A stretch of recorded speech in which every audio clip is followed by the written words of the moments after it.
Hey there, welcome to Neura Pod, a channel covering everything related to Elon Musk's brain-computer interface company, Neuralink. My name is Ryan Tanaka, and in this update episode, I'll share the latest news and highlights from the first 9 patients. We'll discuss the newly launched clinical trial in Great Britain. Then, because there are now several trials in progress, I'll clear up which trials are happening where. Then I'll share the main highlight from the team's latest update presentation. We'll discuss Sam Altman's latest venture into the world of brain interfaces, review some posts from Elon, and then cover the touching stories from the first patients. First, Neuralink has officially launched their clinical trial in Great Britain. In this post on X, they say, in partnership with UCLH and Newcastle Hospitals, we're exploring how our brain-computer interface can restore digital autonomy to individuals with severe paralysis, by enabling them to control devices with their thoughts. This is great news. 2 different hospital sites in the UK expanding their international presence. In looking at these official press releases from the 2 hospitals, we find that the study will involve up to 7 participants. Then I said I'd clear up where all the trials are happening. And as you can see here, the prime study trials for controlling digital devices telepathically are being conducted at 6 hospital sites across 4 countries.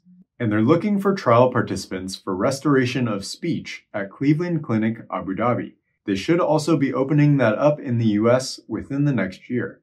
So take a look at this page. If you go to Neuralink's homepage and then you click on the Clinical Trials tab, you can find that they have a patient registry where you can log in your information, or they also have this community where you can stay connected. And this is particularly useful for clinicians, patient advocates, or curious supporters. This is something that's come up more and more frequently, especially recently. I was at the X Takeover in Northern California, and somebody approached me from the medical community asking me how they could get connected to Neuralink. I have not typically had a good answer for that in the past, as I don't want to overwhelm any individual employee at Neuralink, but this is a good way to do that. So in the future, I'll point you here.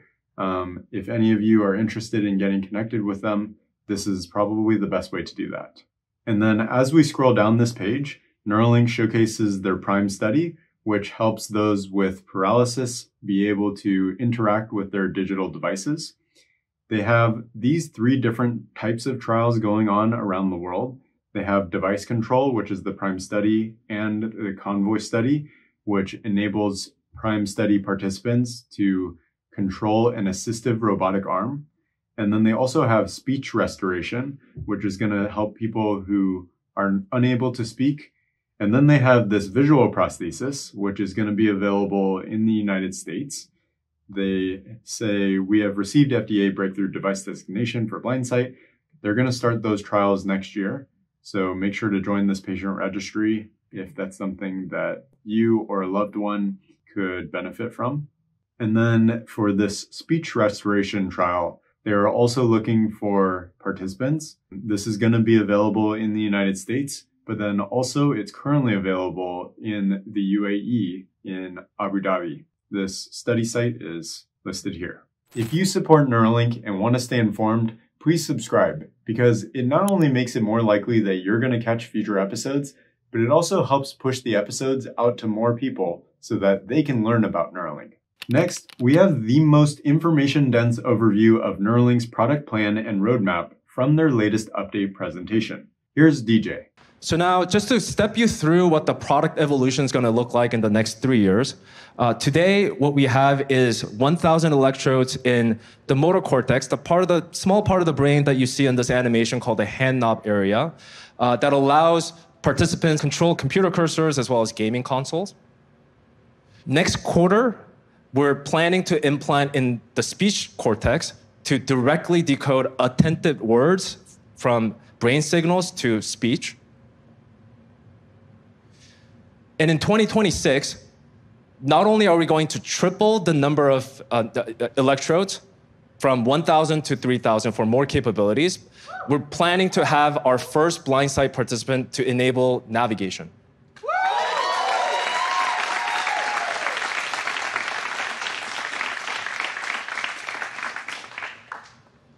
And in 2027, we're going to continue increasing channel counts, probably another triple, so 10,000 channels, and also enable, for the first time, multiple implants. So not just one in motor cortex, speech cortex, or visual cortex, but all of the above.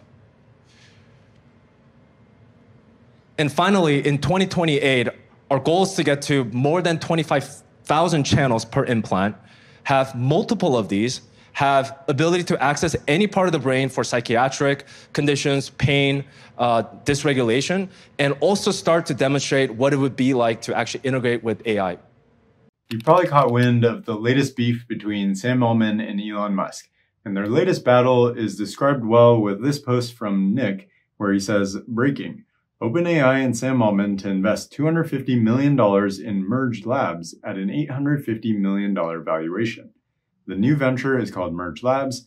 Sam Altman will co-found the company. Merge Labs aims to raise $250 million from OpenAI, Sam Altman, and other investors. They aim to compete with Elon Musk's Neuralink. The plot thickens. And then Elon Musk rolled his eyes here. Well, to be fair, it could be framed as a battle, but in reality, it's just a matter of these tech players recognizing that direct brain interfaces are the play for the next decade. For example, Coinbase co-founder Fred Ursam's company Nudge is aiming to build a helmet that beams low-intensity, focused ultrasound into the brain. They recently raised $100 million. LinkedIn co-founder Reid Hoffman is leading a $12 million funding round in a similar company. Mark Zuckerberg has been working on non-invasive brain interface development at Meta for nearly a decade. But going back to Sam, given that he has transformed OpenAI from an open source, nonprofit, into a closed source, for-profit company, it's not too challenging to trust Elon much more than Sam. And when it comes to poking around my neurons, I trust Elon 100% more than Mr. Altman. We also have a couple quick notes from Elon saying, superhuman capabilities will be a choice. Now, this was in response to Gally, who runs another channel called Hyperchange on YouTube. Shout out to Gally. He was the main reason, or he was one of the main reasons that I started YouTube in the first place. He was a great inspiration, talks about Tesla, talks about Elon, gives great updates. So highly encourage you checking him out.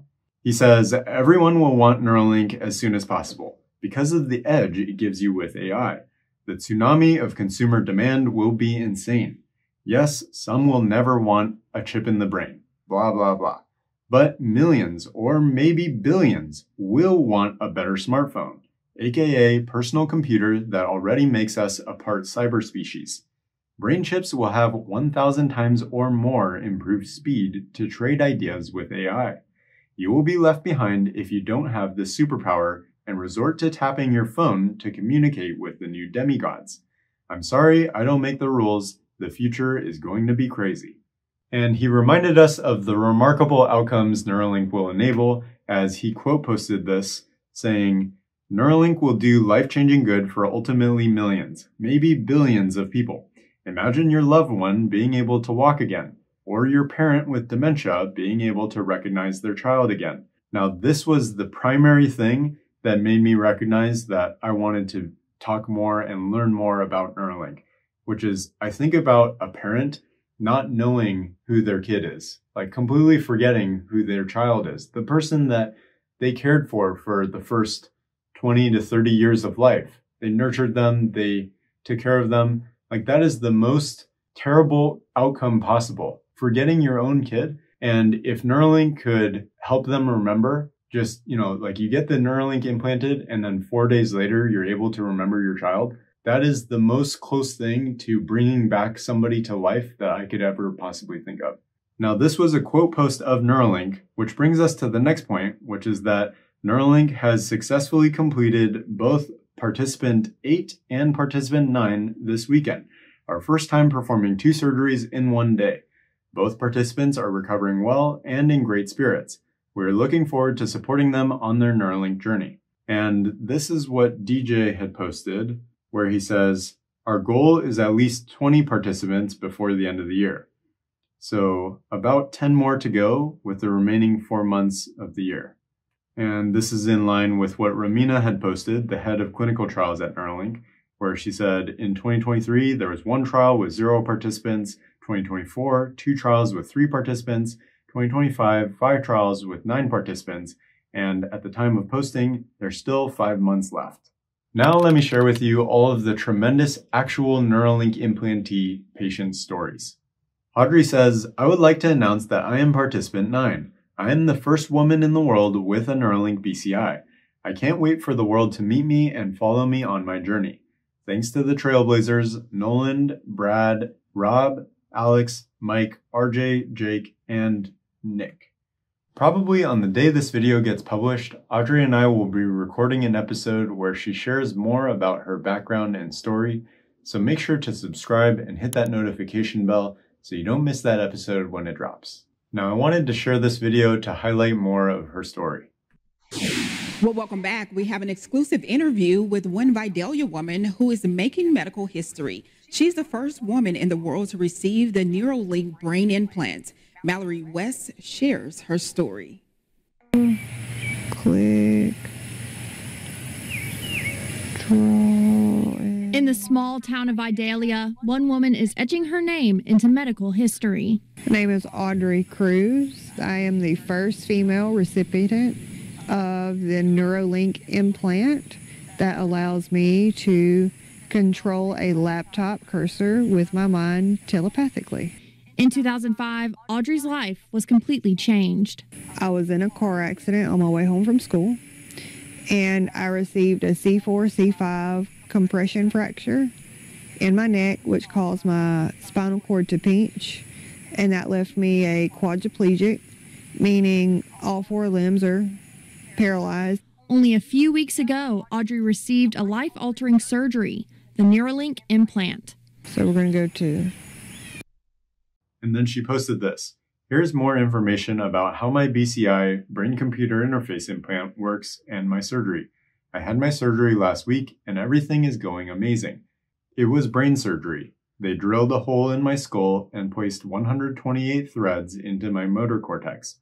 The chip is about the size of a quarter. The staff of University of Miami Health Center were awesome. They treated me like a VIP and are some of the sweetest people I've ever met. The BCI lets me control my computer using my mind. I'll be able to control more electronic devices in the near future. I also want to clarify that this implant will not allow me to walk again or regain movement. It's strictly for telepathy only. We are still in Miami, but I'll be home soon, and we'll post more videos explaining the process in more detail. I am the first woman in the world to do this. And then she posted these cool art pictures of a cat and a tree. And then she posted this banana taped to a wall. She says, look what I've done today. My take of the banana on the wall. Lol. Do you think it's worth millions? Tell me how you like it. And then we'll move on to the 8th patient, Nick Ray. He says, hello world, my name is Nick Ray, and I am P8, Telepath 8, in the Neuralink trials. It has been such an honor and privilege to be a pioneer in the world of cybernetic enhancement. Today is day 3 of using the N1 telepathy chip, and I haven't had this level of digital autonomy in years. The precision and speed of control out of the box has been astounding and liberating. I can't wait to learn to play the drums again. I hope to contribute extensively to the product and user experience going forward. I'm very excited about the possibilities for the future in my timeline and beyond. To be able to create again is life-changing. I hope to be one of the first people to hold my own with AI. It's still faster than me for now, but one day soon I may be collaborating with it or creating with it in ways previously unimagined. And then this is great to see what Nick enjoys creating. Let's check out this video and listen to the end. So I've got the piano roll step sequencer.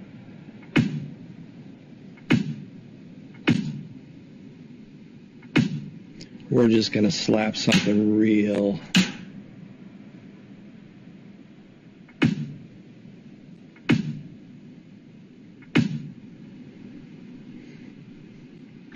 Slap some claps in there for funds.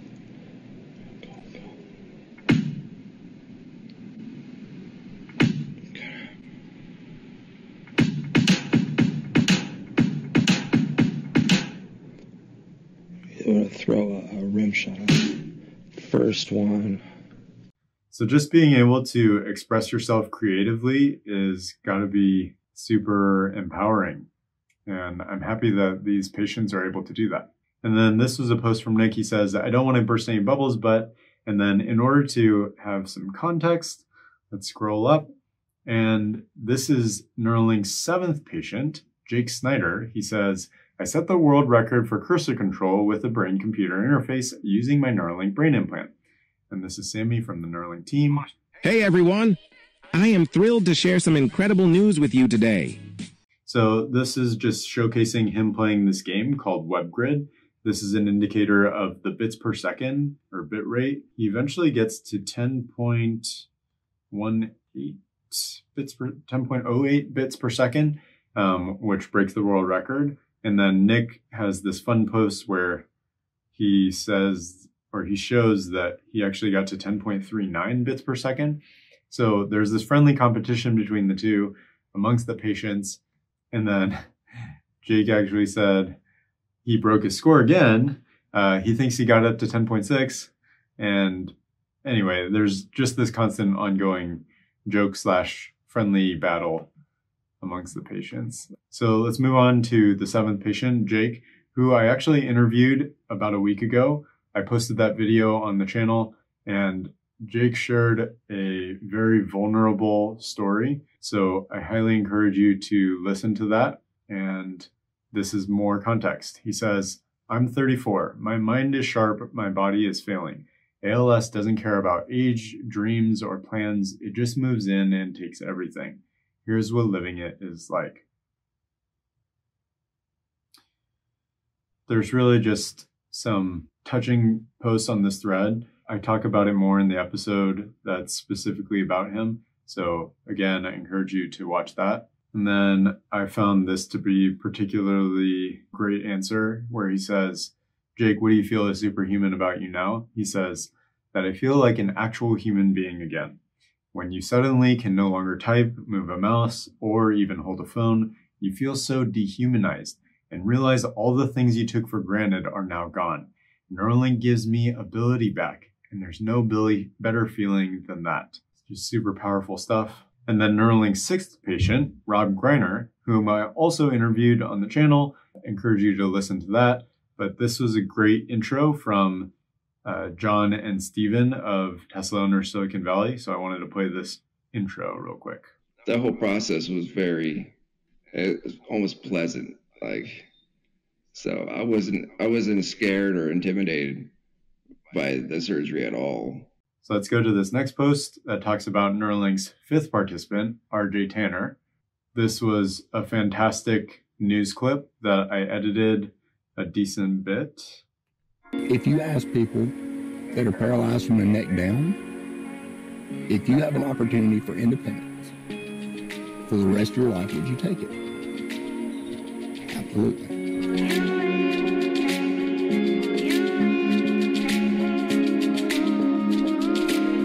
I'm not on a pity party. I put me here.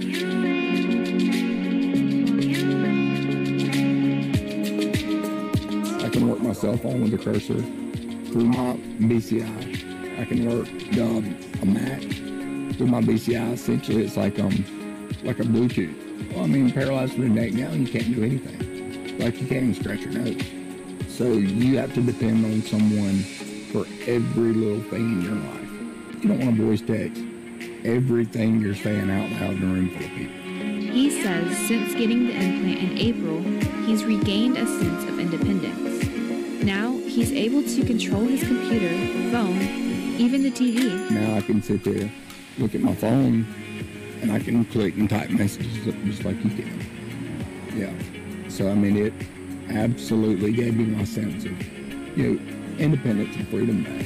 Tanner has a dedicated team through Neuralink that he works with daily. In the initial stages, they taught him how to use a robotic arm simulation, giving Tanner a chance to play rock, paper, scissors with his youngest daughter. You ready?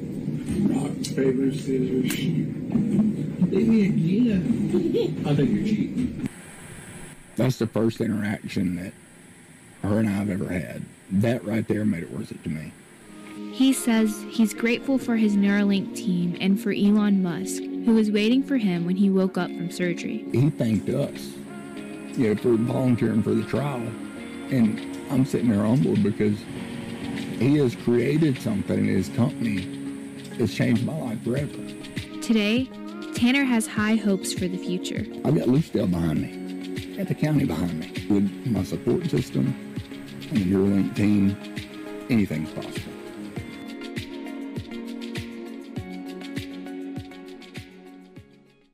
And then we have this post from Brad where he says he loved meeting with the Neuralink team. They treated him like a celebrity. Let's play this video. So the way the robot works is I have some fun demo pieces that are scaled up versions of the implant. I think that one's 200 times. Yes. With size. Yes. So this is what we call the needle or needle cartridge. And this is what the robot uses to grasp and place the threads or tiny electrodes into the brain. And this is a scaled up version of one that threads. Okay. So the robot will look for the thread in its cameras relative to its needle, which it can move around. I can't even see the thread or the hole because it's so small. And then it grabs it like here, and then it will carry it over to the surface of the brain. It will look for where the position of the brain is in real time, and then also looks at blood vessels and will avoid those. Well, and you guys remember how DJ showed you how the brain is moving? So as the robot's looking for the spot, it's like adjusting as the brain's moving too. It's adjusting for where the brain moves. Once it's over the surface of the brain, the needle will go into the brain, and then it will retract, leaving the thread in the brain. And then we'll repeat that for all of the threads. Awesome. Pretty cool, unique opportunity. And then Brad says, when I visited Neuralink, they gave us a tour of the microfabrication department where they make the tiny threads that go into the brain. It was amazing. This is a cool picture. And then we have this powerful testimony from Nolan Arbaugh. The highlights are that he's working as a full-time keynote speaker. He will be attending community college and studying neuroscience, and he's very supportive of others, appreciative of what he has, and optimistic about the future. So there are a lot of great parts about this update, but the highlights are what I just said. So if you want to check out this post, highly encourage you to look at the link in the description. He also posted this update where he took the back to college exam. He scored very well. And then lastly, I went up to Northern California where I was on this panel and talked about Neuralink briefly. This was an event called the X Takeover, hosted by Tesla owner Silicon Valley. It was a great experience being able to speak on the panel and get to know other creators in the space, and also talk with fans about something that I'm very passionate about. The walls or tripping over objects, then that's a huge help. These patient stories and more info about Neuralink can be found on these other videos on Neura Pod. So please check those out, subscribe, and hope to catch you next time.